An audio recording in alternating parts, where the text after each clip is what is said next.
Hello, and welcome to How to Be Orange, the audiobook experience. I enjoyed writing the book, I certainly enjoyed reading it, and I hope you enjoy listening to it. Go to youtube.com/Greg Shapiro and subscribe to my channel, and then you can click on the playlist. Enjoy. How to Be Orange, Chapter 5, My Multi-Culti Nightmare. The quote, Nederland has become a multi-culti nightmare. Geert Wilders. I was watching a speech by Amsterdam Mayor Eberhard van der Laan, who quoted a survey about the diverse population in Amsterdam. Apparently, there are more nationalities represented in Amsterdam than in any other city in the world, even Manhattan, which has the United Nations. According to the mayor, there are 180 nationalities living in Amsterdam. He used the number 180 because one study reported 179 nationalities, while a different study found 181. My theory is there's one guy from Burkina Faso who's dating someone from Uruguay, but she lives in Utrecht, so when he stays over at her place, it's 179, but when she stays at his place, 181. My neighborhood is in the Old West of Amsterdam. My American friends like to tease me, "Oh, you live in the Old West. Are there gunfights every day at high noon?" I tell them, no, that's New West. But it's true there are a lot of people here named Sharif.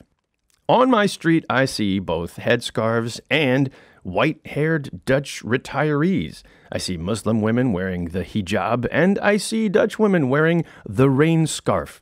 Not much difference, really. If there's any one type of person who's a problem for me, it's the one who doesn't clean up after the dog. My street is a nice mix of renters and owners, immigrants and natives, married and single. There are no daily riots. There are bike riders and car drivers, boat owners and poor folks, homo and hetero. Yet, as heterogeneous as it may be, the immigrants in my neighborhood are still in the minority. We have a lot of blank people on my street, or as the Dutch call them, the Dutch. There is no white flight. Otherwise, well, then maybe we really would have to move to the suburbs. I live next to a German artist, a Moroccan civil servant, a Pakistani taxi driver, a Turkish social worker, an Indonesian architect, a Surinamese delivery man, an Italian telemarketer, an African city worker, a Ukrainian klezmer musician, and a Dutch film editor with a stutter. If any neighborhood qualifies as a multi-culti nightmare, this might be the one. And one of the more recent arrivals in my neighborhood is a Russian guy. He loves it that there's an American in the neighborhood. He announces it loudly whenever he sees me. "Here comes the crazy American. Oh, look, it's the crazy American again. And look out, he's crazy." I asked him one day what he meant, and he explained, "Gregory, you must realize that to be American is to be crazy. And you are taught that life is perfect, and it must become more perfect as you go on. This is crazy. In Russia, we are taught that life is a series of one disaster after another. And we are never disappointed." In terms of national stereotypes, I guess these are the extremes. America, yay! Russia, aw. And in the middle, you have the Dutch, accompanied by a shrug of the shoulders. My analysis is they can't be bothered, since, especially in Amsterdam, they've seen it all before. When you're known for tolerance and you tell people to just be yourself, you're crazy enough as it is, then crazy just leaves you blasé. A building that looks like an enormous bathtub? Been there. A man and a woman with their genitals pierced together? Seen it. A guy in a G-string hanging over your cafe table while you're trying to have a beer? Every time I go to light supplying. But all of a sudden it was a woman wearing a headscarf? Do normal. Just act normal. Yes, there are troublemakers in my neighborhood. See if you can guess who's the biggest problem. The Dutch guy next door. Ronald moved in a few years ago above the crazy Italian lady who would yell at my kids that they were playing too loudly. We were told that he was an outpatient from a psychiatric facility and that he had medical issues. Now, normally the amount of psychiatric outpatients allowed to live in one building is 1. In the building next to us, we have 2. On the first floor is a nice guy, as Dutch as they come, and fitted with glasses designed in the 80s. In terms of his disability, he's a gentle soul. The only time we notice him is by his laugh from next door. Apparently, he really likes watching Funniest Home Videos. There's a lot of LOL. Ronald was a different story. We weren't clear on what kind of disability he had, but you could tell life had not been treating him well. In his 30s, he looked like he was already in his 50s, with stubble on his face and stubble on his bald-ish head. He had sunken, dark eyes that darted around with an infectious nervousness. He wore camos and hoodies with an Amsterdam Ajax scarf, dressing as if he was trying to be accepted as a football hooligan. Whether they would have him or not was unclear. And Ronald had a dog, a cute little dog, the kind kids love. My kids. They'd rush over to the dog to pet him, but as soon as they'd encounter Ronald's crooked smile of mismatched teeth and his fanatic gaze, even the kids knew this dog was going to be off limits. As soon as he moved in, he began with that charming habit of locking his bike to other people's bikes. He had enormous saddlebags on the sides of his bike, since, aside from receiving a disability allowance, he apparently delivered things on the side. Already, the chatting among neighbors began. Part of Ronald's disability became clear when the fire trucks arrived one evening. Ronald was an epileptic. On the 3rd floor. Every time he'd have a seizure, they'd need the crane from the fire department to airlift him down to the ambulance and the police car for good measure to block off the street. Our street is regularly filled with red lights, blue lights, orange. It's festive, but not very practical. Clearly, this inopportune living situation would have to be remedied immediately. Who puts an epileptic on the 3rd floor? We were told that the housing corporation from next door would have to relocate Ronald, and we were told the same after his next seizure and the one after that. And then came the 1st of January 2009. We greeted the new year with a friendly ring of the doorbell as Ronald came to tell us that his house was on fire. The fire trucks were on their way again, and could we watch his dog? Apparently, he'd done something with the heater. He didn't know what had happened, but it was on fire. Luckily, the fire did not spread. Our building was not really affected, aside from the charming, lasting smell of smoke. Happy New Year! We spent a large part of New Year's Day evacuated from our home. It would not be the first evacuation. In 2010, the police rang our doorbell in the middle of the night, telling us not to leave the building. At least we weren't being evacuated. Ronald was apparently on the roof, threatening to jump. The anti-suicide counselors needed our stairway to get to him. Our upstairs neighbor came home late and tired, and he couldn't get into his house due to the police perimeter, so he spent the night at the police station. Meanwhile, the fire trucks and ambulances were showing up regularly every time Ronald would have an epileptic attack. It was bearable, but then came the telltale signs that the situation was becoming increasingly unstable.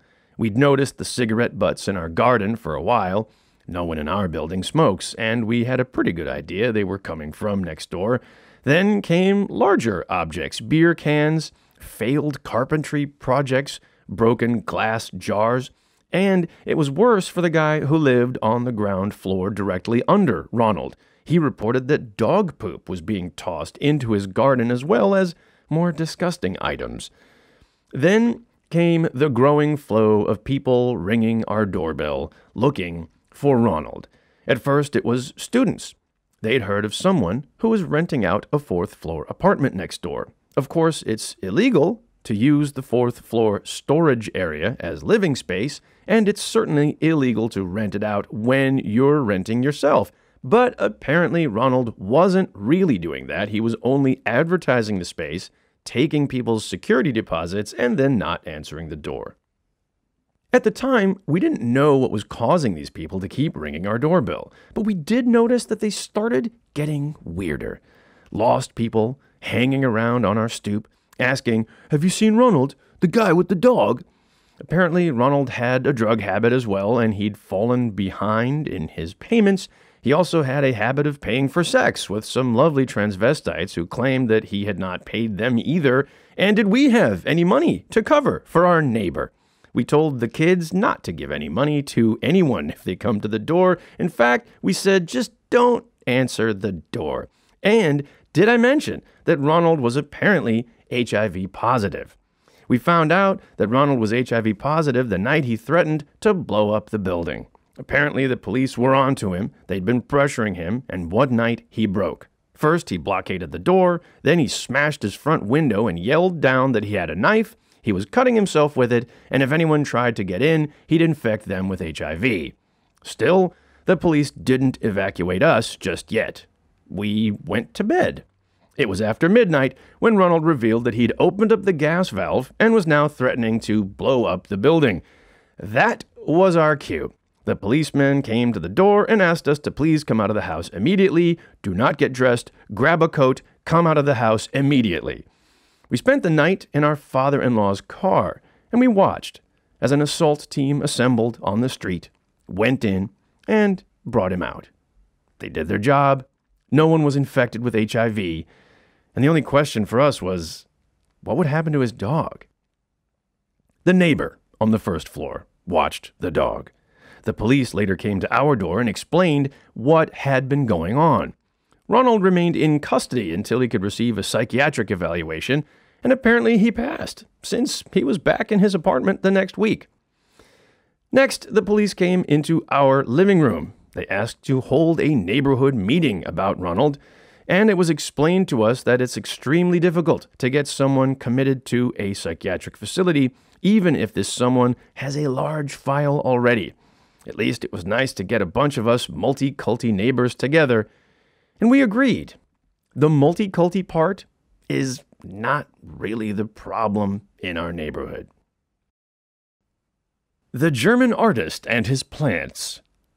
German jokes still go over quite well in Amsterdam, and it would be easy to portray my neighbor as a punctual conformist with no sense of humor. But then there's another category of Germans who are artists in exile. That's my neighbor. Walter is a tall, skinny, dark-haired artist in his 50s, and the 50s also describes his style of dress. He prefers a fedora hat and a long wool coat, even in summer. I never see him smoking a joint, but it's obvious that he is a pot smoker from the amount of vowels he uses to greet me. Hey, Biermann. Like many artists, he's got a lot of art lying around. His backyard is a small sculpture garden, a hand-carved chair, mosaic tiles on the ground, and a huge totem pole made out of whalebone. The amount of attention that most people put into grooming themselves, that is the amount of attention Walter puts into his art. Walter also has a green thumb. His bamboo is enormous. His front stoop features a number of climbing vines and a big honeysuckle plant. There's even a new tree on the block planted by Walter. In an act of civil disobedience, he flipped up a paving stone and he stuck a tree there. Isn't he German, you ask? Don't forget, artist exile German. In just a couple years, his tree had exploded into a nicely large green presence on our street. Every once in a while, I'll see a couple of guys in civil servant outfits patrolling the neighborhood and taking notes. This tree is not on our map, they say. And just before they start to dig it up, there's Walter out on the street protesting with them to keep the green. I don't know how he does it, but the tree remains. Across the street from us, there's also a wall of ivy all the way up to the roof. At least there was. On the third floor, there's a white-haired Dutch couple. I like to call them Henk and Ingrid. I'll tell you why later. On one sunny Saturday, they decided to rip all the ivy down off of this wall. Apparently, they had complaints that the ivy was damaging their wall and that rats were climbing up in the vines to their windows. Never mind that the wall has no windows, and never mind that the wall they left behind is now pockmarked and gray, and it's constantly covered with graffiti. And never mind that, most perplexingly, it's a rental building. They had no permission to rip down the ivy to begin with. But it's their country, so I guess we'll live with their norms and values, gray wall and graffiti. My favorite so far, Turks go back to Morocco. Great graffiti. Enter Walter. On another sunny Saturday, not long after, Walter went off to the garden store. He snuck over to the building across the street, flipped up some more paving stones right up against the building, and he plopped in a bunch of green flowering plants. I watched as he finished the job, wiped his hands, and strolled back across the street toward me. Hey, nice, huh? I looked up again a few hours later, and I noticed Hank and Ingrid also digging around next to their building. They had ripped out all of Walter's plants and were throwing them into the garbage dumpster. Walter went out to protest, but it was too late.